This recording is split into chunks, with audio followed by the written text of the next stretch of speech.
Welcome back, boys. It's time now for the end of season awards and postseason preview. We've had a long regular season that has now come to a conclusion. We've got a lot of exciting postseason action to bring you here, both in the Toilet Bowl tournament, the playoff tournament, and even maybe the Mediocrity Bowl if you're enough of a sicko for that. So thank everyone for joining the show. Without any further ado, we're going to get into it. First up, we got our league MVP this year is Christian McCaffrey, finishing with 330.8 fantasy points, 850 rushing yards, another 800 receiving yards, 13 total touchdowns. Just another excellent season out of McCaffrey.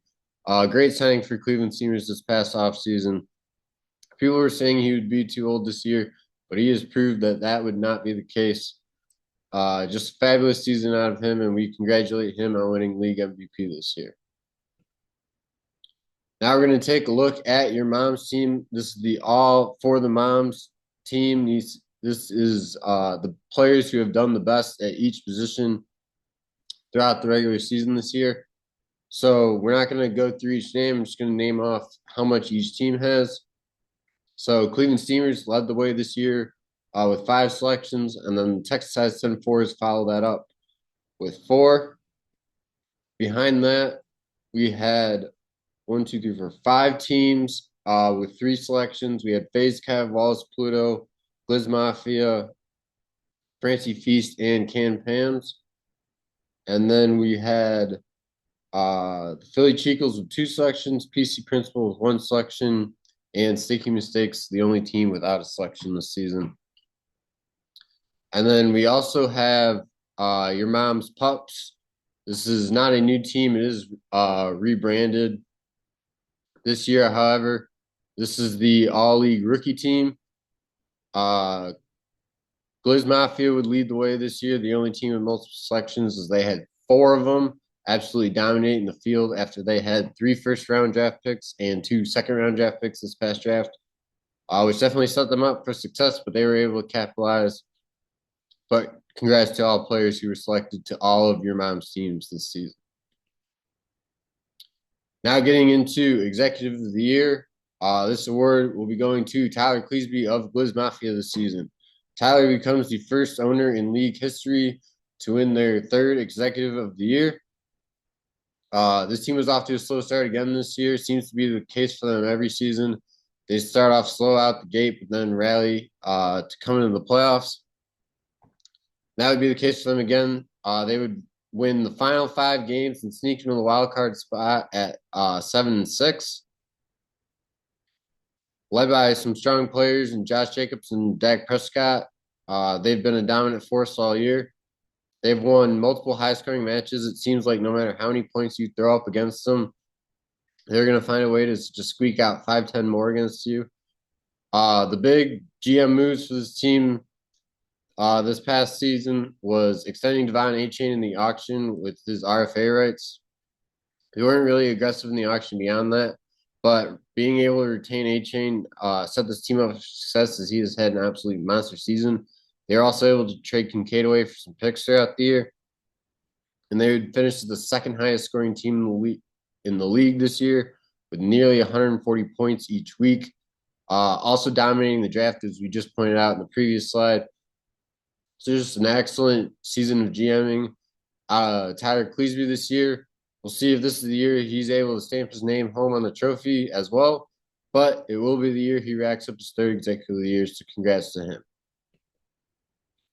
Now over to the Kim K. Booty Award. Oh, actually, real quick, we did want to notice because we didn't do this award show last year. So we did retroactively award the Executive of the Year last year to Noah Romaski of Wallace Pluto. So congrats to Noah for that. And then we did award the Kim K. Booty Award retroactively to ourselves last year after finishing 4-8. But for this year, the award will be going to the team that actually fell into the lake last year, and that is Adam Kleckner of Sticky Mistakes. They fell from a horrible 5-win record last year to an even worse 3-10 record this year, being the very bottom seed heading into the Toilet Bowl tournament. They had a series of questionable decisions really the entire season. They had a slow start to the auction where they really weren't going after any of the big fish early on.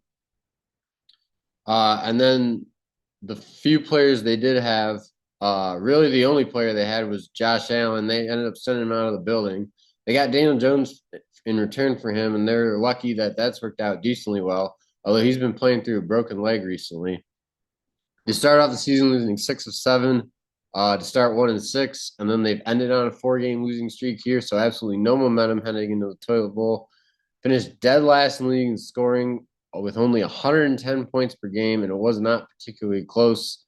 They're definitely the favorite to be falling into the lake again this year. We'll see if they find a way to escape, but they will be taking the Kim K. Booty Award home with them regardless. All right, now it's time to actually go ahead and preview the actual postseason rounds that we'll be playing on the field this upcoming 2 weeks. So you guys can see what kind of action we have to follow along to and see which teams are going to be playing for what between that glorious pizza you see right there or avoiding jumping in the lake or also maybe stamping your name on the trophy. We've got multiple teams playing for multiple different things. So first off, in the Little Caesars Mediocrity Bowl, we got a 4-week super series of nothing but pure boredom. Playing for a measly $8. 5 seed PC Principal falls out of the playoffs at 7-6. They lose on the tiebreaker to Gliz Mafia. We got into the Mediocrity Bowl, escaping the total bowl at 6-7. We are much happier about this PC Principal, but still, we wish them the best of luck and look forward to this 4-week super series. PC Principal would get the better of us in week 6 by only about 8 points or so, nearly 9 points, I guess. So we're going to be looking for revenge on that in this one. Now moving on to the Toilet Bowl preview. That should say 2025. 2025 Toilet Bowl preview. We'll be seeing who will be coming in last place in the league this season, and therefore will have to jump in the cold January lake, which is an unfortunate experience. Not that I would know anything about that. We'll see which team has to suffer that unfortunate fate this season. First off, we got FaZe Kev sitting at 5-8. They were sitting with a chance to maybe backdoor into the playoffs in this last week, but they would fall in rivalry week to Gliz Mafia. But they do get the privilege of taking on the last seed in Sticky Mistakes, who comes in at 3-10. Also last in the league by scoring by quite a bit. As we mentioned, FaZe Kev would get the better of them. They played only 2 weeks ago in week 12. So we'll see if that is the case again in this one, or if Sticky Mistakes finds a way to escape. On the flip side of the bracket here, we got Cam Pams and Wallace Pluto both sitting at 5-8. Cam Pams would get the better of them in a week 8 matchup where Wallace Pluto really did not show up, only scoring 88 points. However, you'd think you get a better performance than that out of them in this one, but it is the Toilet Bowl, so who knows, that maybe is just par for the course. But like we said, one of these teams will be falling into the cold January lake. We'll see who it is. Hopefully it's not you if you're watching this. All right, and now it's time for the main event. We got the 2025 For the Moms playoff preview. We're going to be giving you the full breakdown to see who will be stamping their name on the trophy out of that beautiful list of names you've seen of all the winners in years past. So we'll see whose turn it is this year. Here's a breakdown of the bracket. We're going to start with the 2 and 3 seed here. Over in the American division, Philly Chicos and Cleveland Steamers are back and forth, trying to win this division the whole season. It would be Cleveland Steamers win in week 13 with a Philly Chicos loss. That would give Cleveland Steamers the edge on the tiebreaker with points, as their head-to-head series was tied at 1-1. But they will get a chance to duke it out again, so not much reason to dwell on that beef for very long, as they will be playing each other in round 1. And then over on the flip side, in the Michigan division, Francie Feast was able to capture that at 9-4, and then they win the number 1 overall seed on Cleveland Steamers with the head-to-head tiebreaker. And then they will be taking on Gliz Mafia in the 4 seed, who gets in the playoffs at 7-6, coming in on a red-hot 5-game winning streak. They have the worst record of all the playoff teams, but They are playing just as well as anyone at this moment and have just as good a chance to win the championship as anyone else. So we'll see if this is the year that they're able to get it done. First matchup we're going to break down. We got the 2 seed Cleveland Steamers sitting 9-4, taking on the Philly Chicos, also sitting 9-4. Pretty similar scoring from these two teams throughout the whole season this year. It's been an intense battle back and forth for the American division, like we said, with Cleveland Steamers squeaking it out in the very last week. But now we got a chance to see who will actually win it when it matters the most in the playoffs. And we have team owners Nick Langley of the Cleveland Steamers and Blake Kostis of the Philly Chicos here to join us to give us the breakdown of the teams for this matchup and for the playoffs as a whole. So welcome, boys. Blake, we'll start with you first. What can you tell us about your team and what it's taken to get to this point so far? Yeah, I mean, obviously 9-4 is a great season. Sam Laporta going out for the Lions and for my team going on to IR, not finishing the rest of the season, obviously hurts us. We have a little bit of a dilemma now at the tight end position, considering for some reason the Eagles' offense refuses to use their tight end. So we have a decision to make at tight end every week on whether we want to roll the dice and hope that Dallas Goedert gets his two-yard touchdowns a game that he was having at the early season, or roll with AJ Barner, who was a waiver wire pickup earlier in the season, and hope that he just gets a target share in those games. But aside from that position, I think that this is just a really good matchup. As you can see at the bottom, we split the season into really good games. Our team runs through Jalen Hurts and Jonathan Taylor. And as I was talking about with Goddard, the same thing goes for Jalen Hurts, where a lot of this is going to depend on what offense for the Eagles shows up. I know that the Eagles don't have the easiest playoff schedule for us, so it'll be interesting to see, how the passing attack looks and if they're going to open up and let him use his legs a little bit. But the tush push is always there. So hopefully, we can get a touchdown or two and the tush push out of him, as well as some passing touchdowns, and he'll perform the way that we all know he can perform and was performing early in the season. And then Jonathan Taylor is arguably the league MVP. He's been rock solid the entire season.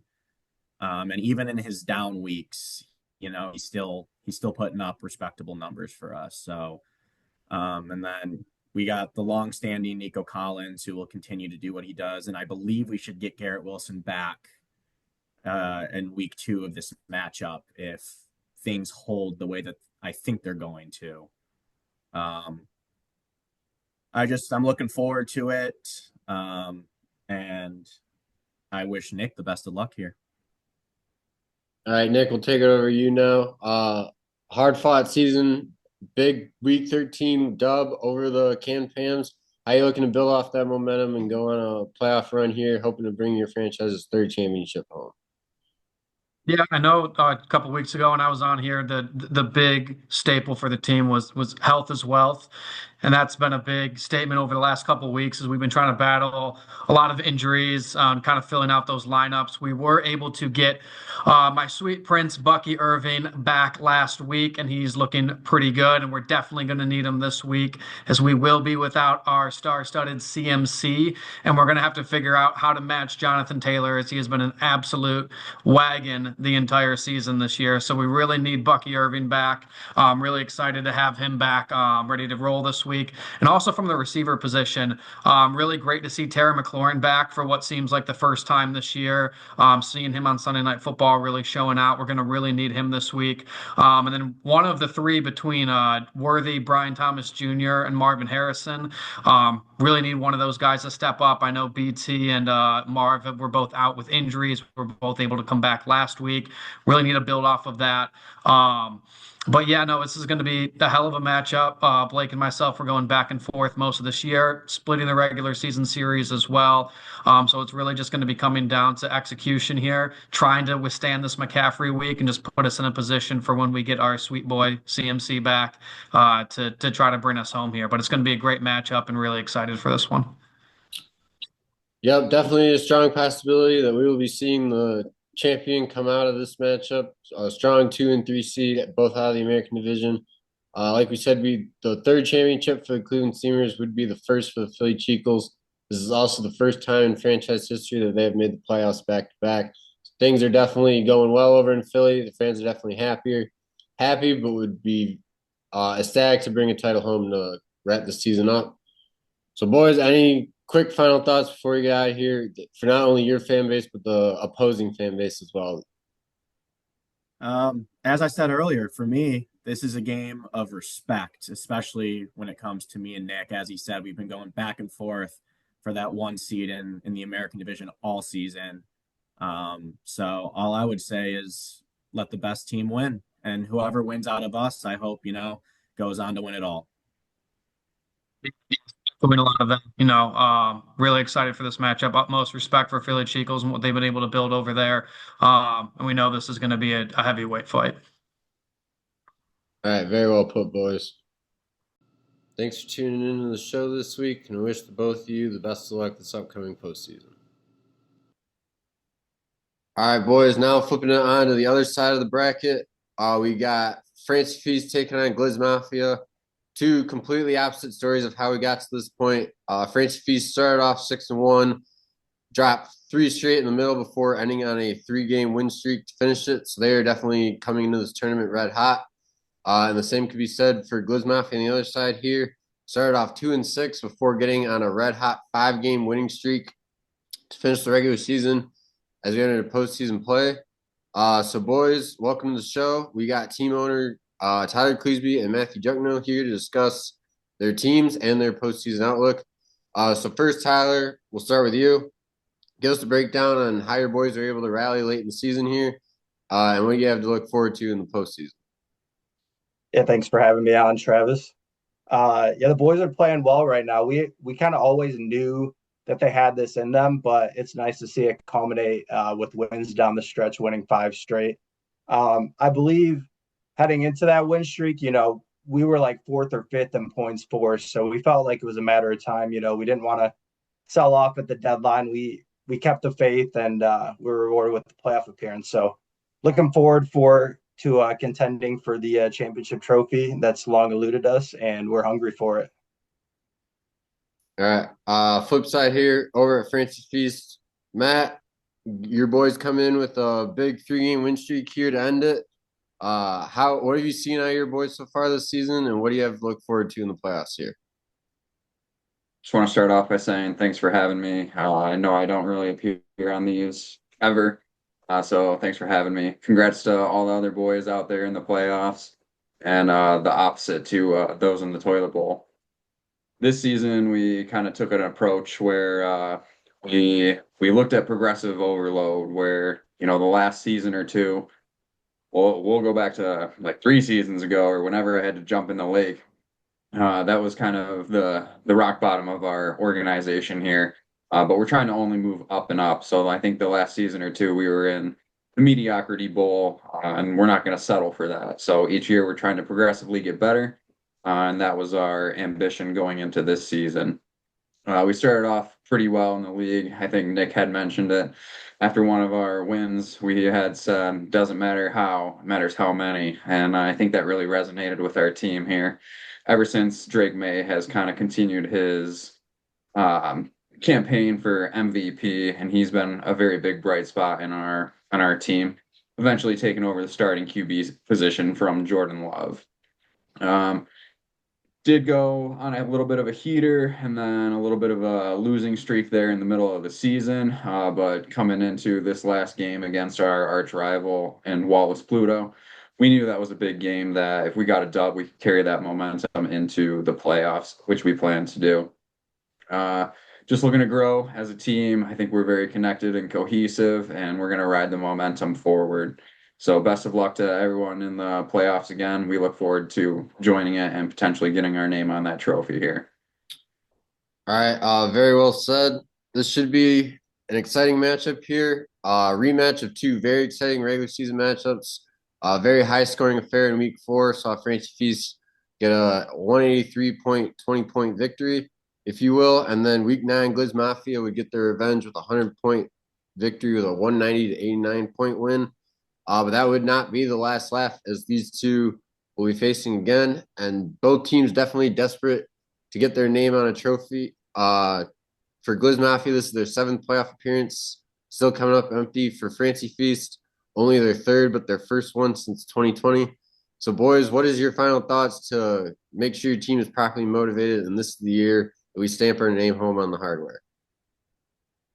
Yeah, I'll go first. I mean, the boys are properly motivated. They have to hear about the fact that we don't have our name on the trophy constantly from their rivals and league mates. So the motivation is there. We know we have a tough opponent this week in Matt. You know, we've had 2 very high scoring affairs against them. The first time, you know, he slightly outscored us. He came to play that week. So and then he's riding the 3-game win streak, like you said. So we know we got our work cut out for us, but we're ready, we're hungry, and we feel like as long as we play to our game, you know, led by Dak, A-Chain, Jacob, CD, you know, our team captains, team leaders, we'll end up all right. So very hungry to get our name on the trophy, and best of luck to Matt this week. And from our side here, we're taking a win by committee approach. We know we have it in us, hence that week 4 dub with 183 points over 169. We know Gliz Mafia is a very formidable opponent, but we believe in our guys. We know we have it in us. We've seen it all through the season, and we continue to trust in what we have, what we're building, and where we're going, and we're hungry for that championship trophy as well. We know Noah won it last year. So beating him kind of makes us want to earn the whole thing this year and really rub it in his face. All right. Very well said. Should be a highly contested matchup. I do wish the best of luck to both of you these upcoming 2 weeks, and thank you guys again for tuning in to this show. Yeah, thanks for having us, Travis. Of course. Good luck, boys. Thanks to everyone to tune in, watching these end of season awards and postseason preview. Next week we will only have a little halftime recap, as it is 2-week rounds for the postseason. So make sure you tune in for that. And then 2 weeks from now, we will have the round 1 recap and get ready for the championship rounds. So thanks again to everyone for tuning in. We'll see you guys later. Enjoy Cancun, Coop.